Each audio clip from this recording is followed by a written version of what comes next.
আসসালামু আলাইকুম সবাইকে। কেমন আছো তোমরা সবাই? আশা করি ভালো আছো।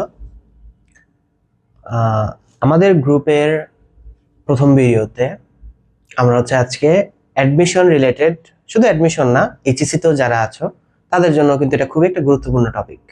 সেই টপিকটা কি? সমন্বয় দাখিলা। সমন্বয় দাখিলাটা তোমাদের এইচএসসি তে ডিরেক্টলি এটার উপর কোনো চ্যাপ্টার নেই, কিন্তু এটার একটা টপিকটা কার্যপত্র অধ্যায়ের সাথে জড়িত। আর অ্যাডমিশনে ঢাকা ইউনিভার্সিটিতে বিগত বছরে যত প্রশ্ন হয়েছে, তারপর আগামীতে ঢাকা ইউনিভার্সিটি ছাড়াও যত পরীক্ষা হবে, যেমন গুচ্ছ আছে, তারপর অন্যান্য জাহাঙ্গীরনগর ইউনিভার্সিটি আছে, তারপর আর অন্যান্য ইউনিভার্সিটি আছে, প্রত্যেকটা জায়গাতেই কিন্তু সমন্বয় দাখিলা থেকে অলমোস্ট 90% ক্ষেত্রেই প্রশ্ন আসে। সো এই সমন্বয় দাখিলা নিয়ে আমি আজকে ছোট্ট একটা আলোচনা করব। আলোচনাটা কি? সমন্বয় দাখিলার মূলত টপিক মাত্র, মানে মেইন বিষয় চারটা: অগ্রিম আয়, অগ্রিম ব্যয়, বকেয়া আয়, আর বকেয়া ব্যয়। এখন এই চারটার মধ্যে সবার প্রথম ইফেক্টটা জানতে হবে। ইফেক্টটা কি? ইফেক্ট যে একটা সমন্বয় দাখিলার মধ্যে তোমার কয়টা হিসাবে প্রভাব পড়ে।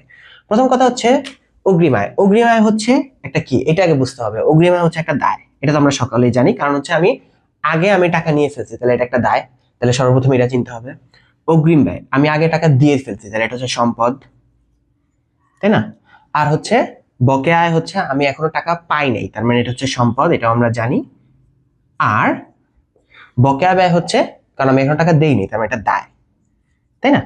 তো এই যে তোমার প্রথম কাজ তোমার যেই কোনো অগ্রিম আয় অথবা অগ্রিম ব্যয়, বকেয়া ব্যয়, মানে সমন্বয়ের যে প্রধান চারটা আইটেম, এই চারটা আইটেম অ্যাকচুয়ালি কোনটা কি, এটা সবার আগে চিনতে হবে। এরপর এটা সমন্বয় করলে কি প্রভাব পড়বে তাহলে আমরা বুঝতে পারবো। যেমন অগ্রিম আয় যদি সমন্বয় করা হয় তাহলে এই স্পেসিফিক আয়টা বৃদ্ধি পাবে, এবার আয়ের সাথে জড়ায় আমরা দায়ের উপর আমরা কাজটা করব। যেমন আয় যদি বৃদ্ধি পায়, আমরা ধরে নিতে পারি আয় বৃদ্ধি পাওয়ার মানে তোমার আর বৃদ্ধি, আর মানে রেভিনিউ বৃদ্ধি। রেভিনিউর সাথে আমার ওইটা পজিটিভ থাকে, এটা আমরা সকলেই জানি যে রেভিনিউ আর ওই মানে আয় আর মালিকানা সত্ত্ব একই সাইডের আইটেম। তো রেভিনিউ বাড়া মানে ওইও বৃদ্ধি পাওয়া, আর ওইর সাথে তোমার দায়ের কানেকশনটা কি, ওই আর এল, ইকুয়ালস টু এল প্লাস ওই, এটা তো আমরা সকলেই জানি। এই ওই আর এল এর মধ্যে যেহেতু সমান সমান একই সাইডে অবস্থান করে, তার মানে ওই বৃদ্ধি পাওয়ার মানে তোমার এল হ্রাস পাওয়া, তার মানে এখানে দায় হ্রাস পাওয়া। তাহলে ইফেক্ট আমাদের এভাবে সাজাইতে হয় যে আমার যদি অগ্রিম আয় সমন্বয় করা হয় তাহলে আমার স্পেসিফিক ওই আয়টা বৃদ্ধি পাবে, আর ওই আয়ের সাথে ওইটার কানেকশনটা দেখাবো, তারপর ওইর সাথে আমার ওই আরেকটা হিসাবটা কি, দায়, তাহলে দায়টা তখন কি হবে, হ্রাস পাবে। তাহলে এখানে তোমার মূলত ইফেক্টটা কি হচ্ছে, আয় বৃদ্ধি, মালিকানা সত্ত্ব বৃদ্ধি, দায় বৃদ্ধি। আর আয়ের সাথে এটার সাথে আরো দুইটা জিনিস জড়িত, সেটা প্রফিট আর ট্যাক্স।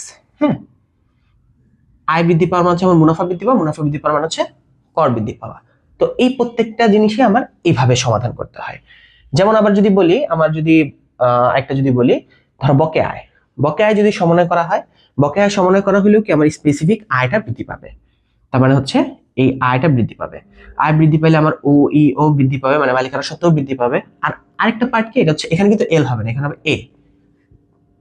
ওই বৃদ্ধি পেলে কি হবে, এও বৃদ্ধি পাবে, কারণ ওই আর এ সমান সমান দুই পাশে অবস্থান করে, তার মানে আর বৃদ্ধি পাওয়ার মানে এ বৃদ্ধি পাওয়া। আর আর এর সাথে এই পি আর টিও কানেক্টেড, মানে মুনাফা আর করও কানেক্টেড। তা এইভাবে তোমার প্রথমত ইফেক্টটা আগে জানতে হবে। তা ইফেক্ট থেকে প্রশ্ন আসে, তো এইভাবে তোমার অগ্রিম ব্যয় যদি সমন্বয় করা হয় তাহলে ওই ব্যয়টা বৃদ্ধি পাবে। আমি যদি এটার মার্কটা আমি এখানে করি, মনে করি এটা এখানে, অগ্রিম ব্যয়টা যদি বৃদ্ধি পায়, অগ্রিম ব্যয় যদি সমন্বয় করি তাহলে ই বৃদ্ধি পাবে, ই মানে এক্সপেন্স। আর ই যদি বৃদ্ধি পায়, ওই আর ই নেগেটিভ সম্পর্ক, মানে ওই ই বৃদ্ধি পাওয়ার মানে ওই কমে যাবে, তাহলে মালিকানা সত্ত্ব কমে যাবে। মালিকানা সত্ত্ব যদি কমে যায় তাহলে তোমার এটা কি, এটা সম্পদ, তাহলে মালিকানা সত্ত্ব কমে গেলে এও কমে যাবে। এইভাবে তোমার একটা ইফেক্টের উপর থেকে প্রশ্ন আসবে যে অগ্রিম ব্যয় সমন্বয় করা হলে কি প্রভাব পড়বে, অগ্রিম ব্যয় সমন্বয় না করা হলে কি প্রভাব, না করা হলে এই সম্পূর্ণ জিনিসটা রিভার্স হয়ে যাবে। আশা করি বুঝাইতে পারছি, ঠিক আছে? আর এই সমন্বয় দাখিলার মধ্যে সবচেয়ে বেশি ঝামেলা ক্রিয়েট করে এই মহাশয়, অগ্রিম ব্যয়। এই মহাশয় কি করে, অগ্রিম ব্যয়টাকে কত রকম ভাবে লিপিবদ্ধ করা যায়, এগুলো নিয়ে দুনিয়ার কাহিনী হয়, আর এটা থেকেই প্রশ্নটা বেশি আসে। যেমন ধরো এই অগ্রিম ব্যয়টা কিভাবে ঘটনাটা ঘটতে পারে, যেমন ধরো আমি যদি নভেম্বর মাসের কোনো একটা সালের নভেম্বর মাসের 1 তারিখে নভেম্বরের 1 তারিখে যদি আমি একটা বাসা ভাড়া নিই 10,000 টাকা পার মান্থ, 6 মাসের ভাড়া যদি আমি অগ্রিম দিই, তাহলে আমি একবারে 60,000 টাকা হচ্ছে আমি দিয়ে দিচ্ছি, তাই না? একবারে আমি 60,000 টাকা দিয়ে দিচ্ছি। তা একবারে 60,000 টাকা দিয়ে দিলে অবভিয়াসলি আমি জাবেদাটা কি দিব? জাবেদা দিব হচ্ছে অগ্রিম ভাড়া ডেবিট, অগ্রিম ভাড়া ডেবিট 60,000 টাকা, আর হচ্ছে নগদান ক্রেডিট 60,000 টাকা, তাই না? এটাই তো স্বাভাবিক, আমরা তো সবসময় এটাই করি। আমরা যদি ভাড়া বা যে কোনো ব্যয় যদি আমরা অগ্রিম দেই, তাহলে তো আমরা ওইটাকে এভাবেই তো লিখি, তাই না? কিন্তু এটা কিন্তু সমন্বয় না। আমরা কিন্তু অগ্রিম ব্যয়ের জাবেদা তো করছি ঠিকই, কিন্তু এটা কিন্তু অ্যাকচুয়ালি সমন্বয় না। সমন্বয়ের কনসেপ্টটা হচ্ছে এরকম যে আমার এই অগ্রিম ব্যয়টা যখন আমি দিছি, এটা কিন্তু আমার সমন্বয় না। সমন্বয়টা হচ্ছে আমি যখন এটা আমি একটা এই সময়ের পর একটা স্পেসিফিক সময় গিয়ে দেখবো যে আমার এই মোমেন্টে আমার কত টাকার অগ্রিম ব্যয় হাতে আছে।